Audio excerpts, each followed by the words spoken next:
Chapter 5. The house on Egypt Street became frantic with activity as the Tulane family prepared for their voyage to England. Edward possessed a small trunk, and Abilene packed it for him, filling it with his finest suits and several of his best hats, and 3 pairs of shoes, all that he might cut a fine figure in London. Before she placed each outfit in the trunk, she displayed it to him. "Do you like this shirt with this suit?" she asked him.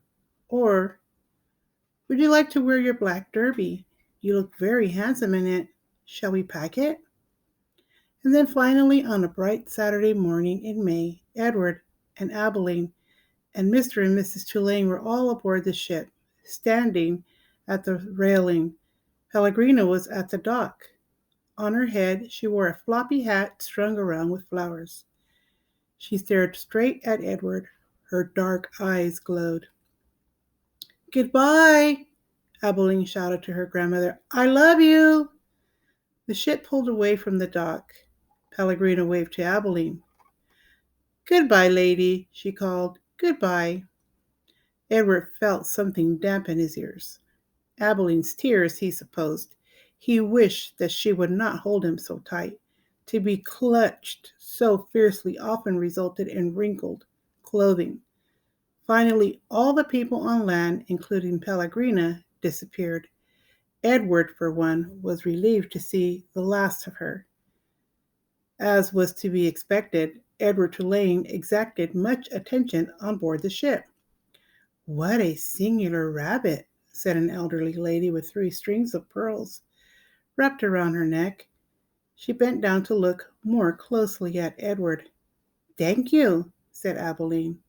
Several little girls on board gave Edward deep glances full of longing. They asked Abilene if they might hold him. "No," said Abilene.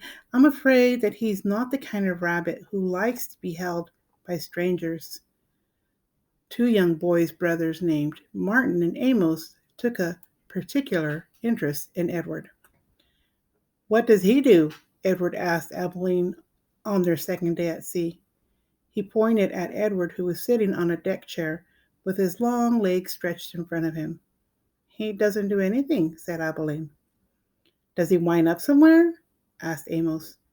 "No," said Abilene. "He does not wind up." "Well, what's the point of him then?"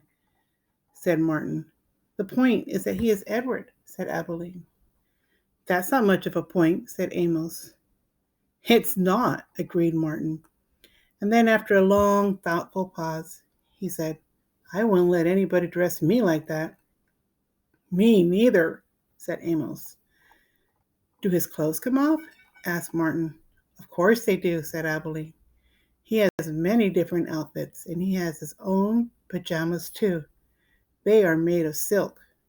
Edward, as usual, was disregarding the conversation. A breeze was blowing in off the sea, and the silk scarf wrapped around his neck billowed out behind him.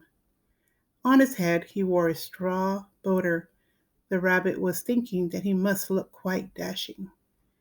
It came as a total surprise to him when he was grabbed off the deck chair, and first his scarf and then his jacket and pants were ripped from his body.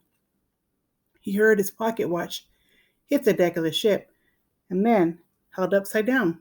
He watched the watch roll merrily toward Abilene's feet. "Look at him," said Martin.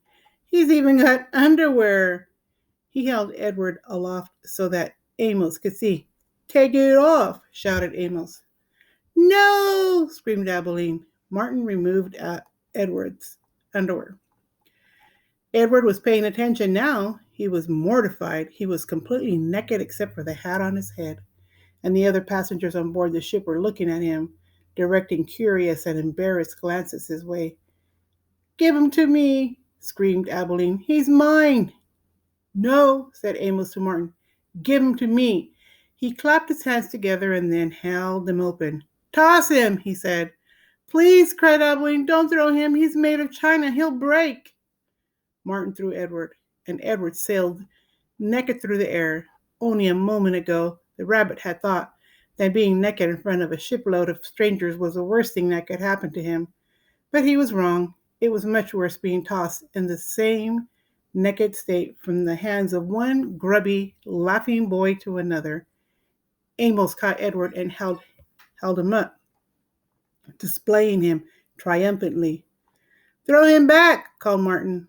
Amos raised his arm, but just as he was getting ready to throw Edward, Abilene tackled him, shoving her head into his stomach and upsetting the boy's aim.